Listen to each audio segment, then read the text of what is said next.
नमस्कार. मी त्रिशूल कुलकर्णी, राधा कुलकर्णी, जी आता फिफ्थमधून 6th स्टँडर्डला जाती आहे, माझी मुलगी. आणि औटी अकॅडमीचे सुधीर औटी सर हे माझे मित्र.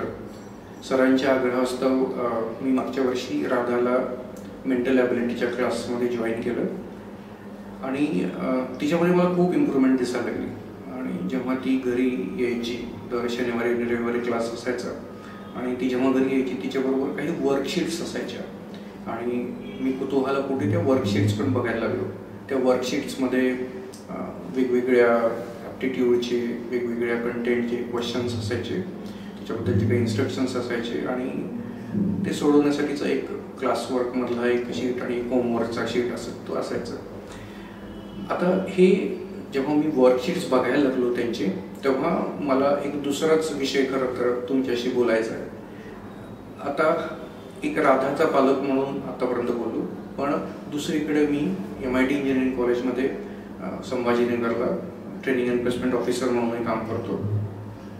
तर इथे ट्रेनिंग अँड प्लेसमेंट ऑफिसर म्हणून काम करत असताना माझं काम असतं की वेगवेगळ्या कंपन्यांशी कनेक्ट करणं आणि विद्यार्थ्यांना प्रिपेअर करणं आणि या दोघांची सांगड घालून देणं, आणि त्याच्यामधनं मग मुलांना त्या कंपन्या काही जॉब्स देतील.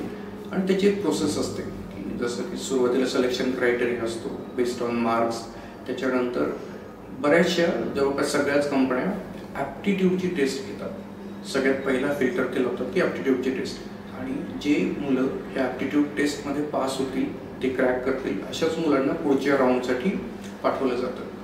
तर हे जेव्हा राधाचे मी वर्कशीट्स बघितले तेव्हा माझ्या लक्षात आलं की अरे ह्यातले बरेचसे टॉपिक तर असे आहेत की जे आपल्या कंपन्यांमध्ये, जे कॉलेजमध्ये ज्या कंपन्या येतात आणि ती जी ॲप्टिट्यूड टेस्ट घेतात त्याच्याशी हे टॉपिक्स खूप सारे मॅच होणारे आहेत.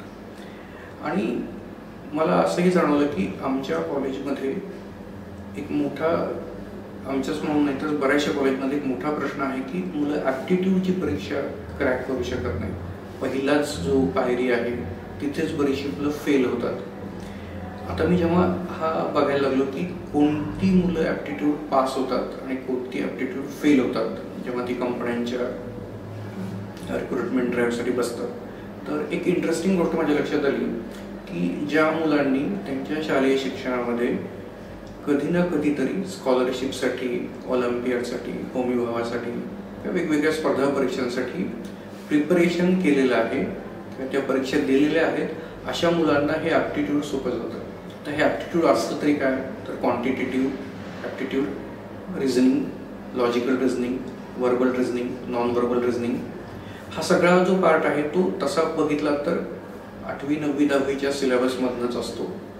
तरीही इंजिनिअरिंगमध्ये आलेल्या मुलांना हे बरंचसं कठीण जातं. ते सोपं जातं कोणाला, तर ज्यांनी कधीतरी स्कॉलरशिपची परीक्षा 4थी, 5वी, 7वी, 8वीत असताना दिलेली आहे किंवा अशा स्पर्धा परीक्षा दिलेल्या आहेत, अशा मुलांना ते सोपं जातं. आणि बाकीच्यांना मात्र ते अवघड जातं. भलेही त्या मुलांचा CGPA खूप चांगला असला, ते टेक्निकली खूप साऊंड असले, तरी त्या 2nd, 3rd राऊंडपर्यंत जाऊ शकत नाही. ते पहिल्या ॲप्टिट्यूडच्या राऊंडमध्येच अडकून बसतात. तर मला एक गोष्ट खूप जाणवली की जर ही मुलं अगदी पहिलीपासून जर मेंटल ॲबिलिटी करू लागली तर ते पुढे त्यांच्या करिअरमध्ये कधीच आणणार नाही आहेत. जसं की राधाला मेंटल ॲबिलिटीच्या क्लासचा फायदा तिच्या 5thच्या स्कॉलरशिपच्या परीक्षेमध्ये झाला, ज्याचा रिझल्ट कालच लागला आणि ती त्याच्यामध्ये उत्तीर्ण झाली. तर याचं बरंच, जवळपास सगळंच श्रेय सरांच्या मेंटल ॲबिलिटी क्लासला जातं. आणि सोमाणी सर आणि बाकीचे शिक्षक ज्या पद्धतीने शिकवतात ती पद्धत मुलांना अतिशय आवडते. म्हणजे बऱ्याचदा मुलांना मी बघितलंय की राधाला ट्युशनला जायला ती कुरकुर करते, पण मेंटल ॲबिलिटीच्या क्लासला जायला मात्र तिला खूप आवडतं. म्हणजे काहीतरी नक्की खास आहे या क्लासमध्ये. तर मला असं वाटतं की तुम्ही कोणतंही करिअर करा, आज ॲप्टिट्यूड ही प्रत्येक करिअरसाठीची अतिशय महत्त्वाची गोष्ट झाली आहे. मग ते बँकिंग असू द्या, मग ते इंजिनिअरिंग असू द्या, मग ते फार्मास्युटिकल असू द्या, कोणत्याही क्षेत्रामध्ये, म्हणजे तुम्ही UPSC, MPSC बघाल, स्पर्धा परीक्षा बघाल, तर ॲप्टिट्यूड हा तुमचा एंट्री पॉईंट आहे. जर तुम्ही ॲप्टिट्यूड क्लिअर केलं तरच पुढचे दरवाजे तुम्हाला उघडतात. आणि पहिल्या दरवाजेची चावी ही ॲप्टिट्यूड नावाच्या गोष्टीमध्ये आहे. आता होतं काय की जेव्हा मुलं इंजिनिअरिंगचे फायनल इयरला येतात आणि जेव्हा कंपन्या यायला लागतात आणि मग त्यांच्या लक्षात येतं की अरे आता हे ॲप्टिट्यूड पण प्रिपरेशन करावं लागेल आणि मग तेव्हा 2-3 महिन्यांमध्ये ॲप्टिट्यूडचं प्रिपरेशन करू की टेक्निकलची तयारी करू की इंटरव्ह्यूची तयारी करू की प्रोजेक्टची तयारी करू, या सगळ्या गोंधळांमध्ये ते खूप पॅनिक होतात आणि बरोबर ॲप्टिट्यूडमध्ये पुन्हा फेल होतात. तर ॲप्टिट्यूड तुम्हाला चांगलं करायचं असेल तर सगळ्यात सोपा आणि चांगला उपाय हे तुम्ही जेवढ्या लवकर सुरू कराल तेवढं चांगलं.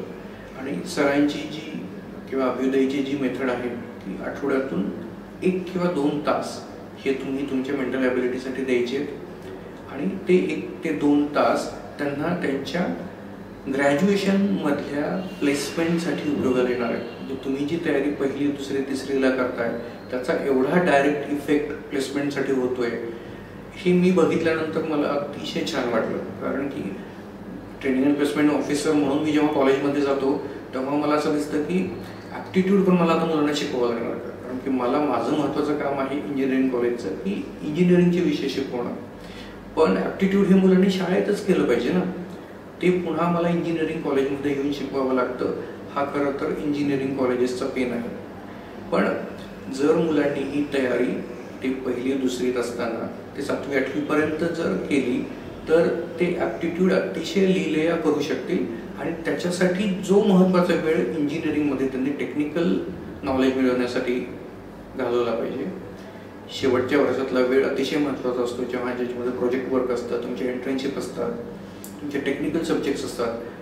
तो वेळ मला ॲप्टिट्यूडमध्ये घालवायचा नाही आहे. त्याची तयारी जर माझी शाळेमध्येच झाली तर तेव्हा फक्त 1-2 दिवसाचा फिनिशिंग टच देऊन मी प्लेसमेंटसाठी तयार होईन. आता हे फक्त प्लेसमेंटसाठीच आहे. जर तुम्हाला हायर एज्युकेशनमध्ये जायचं असेल, तुम्हाला MBA चांगल्या कॉलेजेसमधून करायचं असेल, IIMमध्ये करायचं असेल, जसं की आपण माहिती आहे सगळ्यांना की कॅट नावाची परीक्षा असते. कॅट नावाच्या परीक्षेत तर कम्प्लीट ॲप्टिट्यूड आहे आणि जर तुमचा ॲप्टिट्यूडचा स्कोर अतिशय चांगला असेल तर तुम्हाला IIM सारख्या संस्थांमध्ये आणि वेगवेगळ्या संस्थांमध्ये मॅनेजमेंटच्या रिलेटेड कोर्सेसला ॲडमिशन मिळू शकतं. तेव्हा मला असं वाटतं की हा अतिशय स्तुत्य उपक्रम आहे की मुलांचं मेंटल ॲबिलिटी हे 1ल्या इयत्तेपासून, इव्हन सर तर म्हणतात की ते ज्युनियर सिनियर KG पासून मुलांकडून करून घ्यायचं. तर ही मला अतिशय आवडलेली कन्सेप्ट आहे आणि एक पालक म्हणून आणि एक इंजिनिअरिंग कॉलेजचा प्रोफेसर आणि ट्रेनिंग अँड प्लेसमेंट ऑफिसर या दोन्ही अँगलनी मी जेव्हा याच्याकडे बघतो तेव्हा मला असं दिसतं की याचा उपयोग अतिशय होणार आहे आणि ही अतिशय महत्त्वाची आणि काळाची गरज आहे. थँक्यू.